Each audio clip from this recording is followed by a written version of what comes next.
यहीं पे एक क्वेश्चन मेरा बन जाता है कि जैसे कार्ड में कैसे पता लगता है कि ये 26 में सेटल होगा, 27 में होगा, उसके लिए आप ऐसा कौन सा फॉर्मूला लगाते हैं?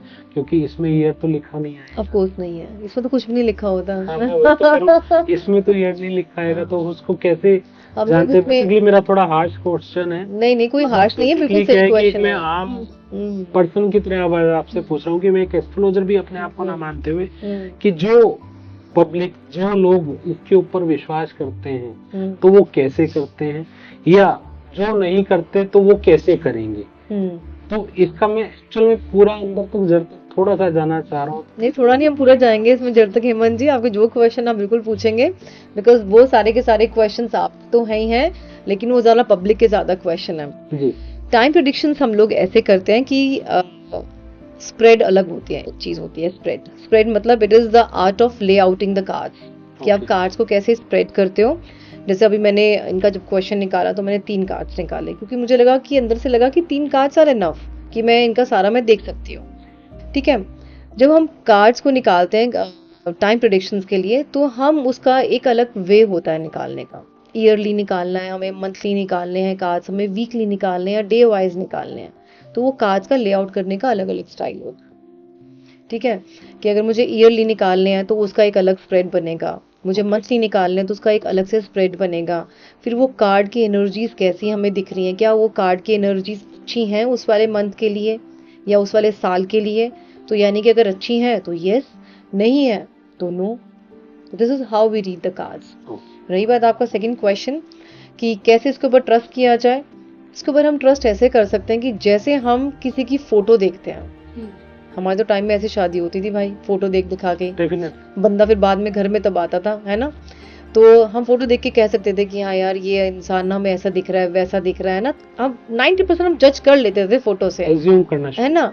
उसी तरह से ये कार्ड्स होते हैं। ये कार्ड्स आपके सबकॉन्शियस माइंड के साथ में कनेक्ट करते हैं, और वहां से हम इसकी एनर्जीज को पकड़ते हैं। आपकी भी एनर्जीज, आपकी पर्सनालिटी को हम लोग पकड़ते हैं, या जिसके बारे में हम क्वेश्चन पूछ रहे हैं वो सारा पकड़ा जाता है। जब आप क्लाइंट को डील करने जाते हैं या फिर आप टैरो कार्ड के लिए बैठते हैं, तो उससे पहले कुछ पर्टिकुलर तैयारी होती है, क्या मेडिटेशन करना होता है, अपने एनर्जी जो है उसको चैनलाइज करना होता है, तो कुछ कोई तैयारी होती है, कुछ ऐसा कुछ करके फिर बैठा जाता है? ऑफ कोर्स 100% बहुत तैयारी करनी होती है डेफिनेटली। बैठने से पहले जैसे हम कहीं जाते हैं तो हम तैयार होते हैं, नहाना धोना, थोड़ा सा टच अप करना, है ना।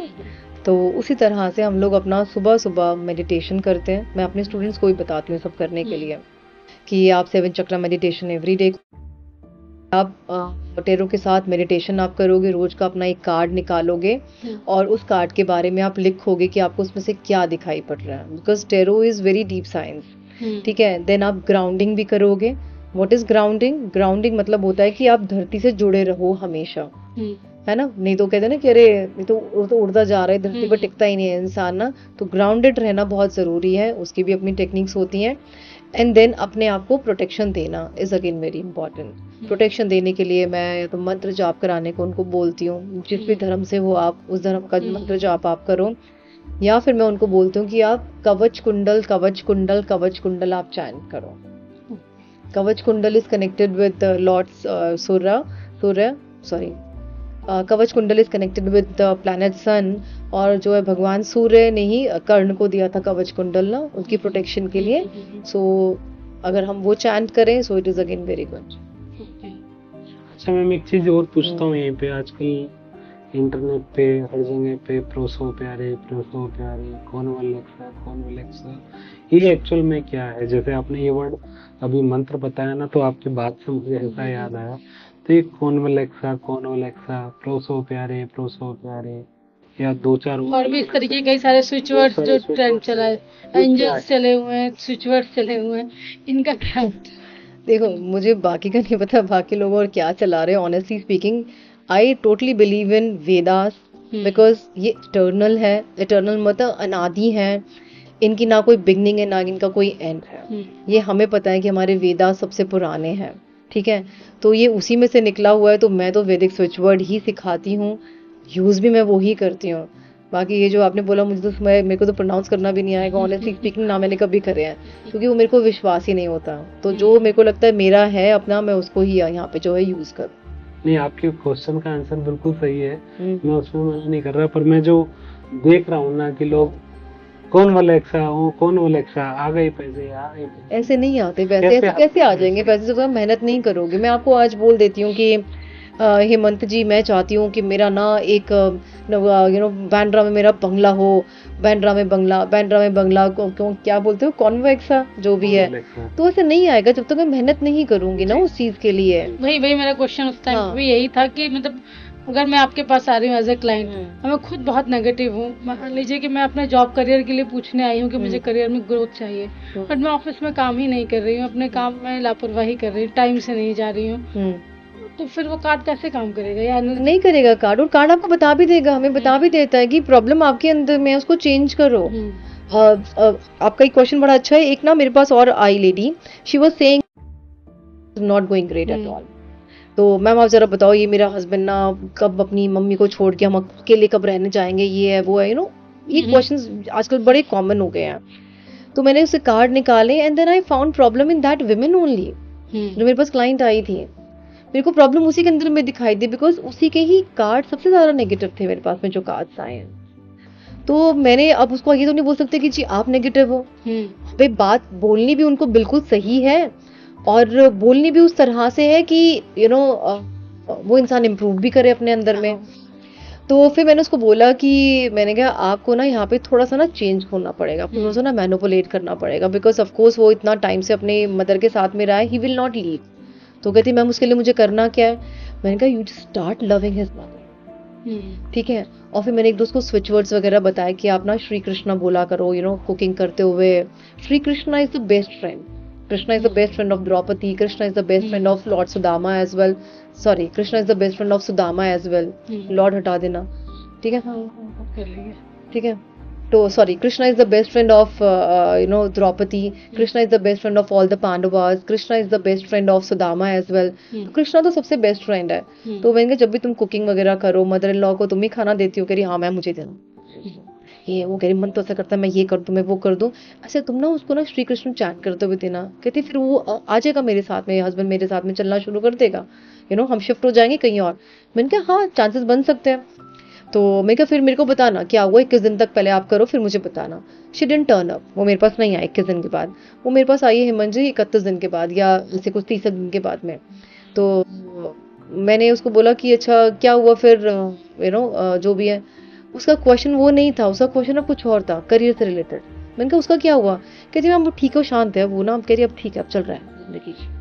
तो मतलब it is just fine that कि जब आपने भगवान का नाम उसको दे दिया ना करने के लिए, तो भगवान ने अपना मैजिक वो खुद ही दिखा देगा करने के लिए। तो जैसे आपने वो बताया ना कि वो नेगेटिव इंसान है, तो उसको हमने रेमेडीज कुछ इस तरह से दी कि उसकी भी खुद की नेगेटिविटी शेड होनी स्टार्ट हो गई। So this is how we do. कोई अगर समझदार इंसान होता है, कई बार वो खुद ही समझ जाता है कि मैम मुझे पता है कि मैं ऐसा करती हूँ, मुझे पता है मेरी अटैचमेंट है उसके साथ में, तो अब मैं क्या करूँ। यानी कि उसको प्रॉब्लम तो पता है, फिर हम उसको किसी और तरह से समझाते हैं। कई सारे ऐसे क्लाइंट्स भी आते होंगे जो जिनके बड़े फनी एक्सपीरियंसेस रहे होंगे या बहुत इरिटेटिंग भी समहाउ ऐसे हो जाते हैं। तो ऐसा कोई एक्सपीरियंस आप शेयर करना चाहते हो जो बहुत मतलब को लगा हो कि बड़ा यूनिक सा कुछ है, एक केस आपके लिए, कुछ ऐसा कोई केस आया अभी तक? जो फनी वाले वो तो मैं नहीं बताऊंगी ऑफ कोर्स, है ना, क्योंकि सबके अपने इमोशंस होते हैं। क्योंकि जो दुखी है वही हमारे पास में आ रहा है, अब हमें वो फनी लग सकता है या फिर हमें इरिटेटिंग लग सकता है। कई बार कई यूथ भी ऐसे क्वेश्चन, मैनेजर्स भी कई बार ऐसे क्वेश्चंस ले आते हैं जो लगता है कि या कुछ ऐसा एक्सपीरियंस जो आपके हिसाब से आपको कोई ऐसा एक्सपीरियंस रहा हो जो याद रहा हो आपको कि यार वो एक क्लाइंट आया था या कुछ ऐसा एक एक्सपीरियंस है, बहुत अच्छा सा एक्सपीरियंस है, अच्छा नहीं मतलब एक्सपीरियंस है, बस मैं बताऊंगी कि कैसे टेरो कार्ड्स आपको एक्यूरेट आंसर देते हैं, बिल्कुल एक्यूरेट आंसर देना स्टार्ट कर देते हैं। There was one boy, he came to me, not even boy, अच्छा खासा आदमी था, वो बच्चे भी हैं उसके, वो रहता है अब्रॉड और उसकी वाइफ और बच्चे रहते हैं इंडिया में और उसकी मदर भी वहीं रहती है।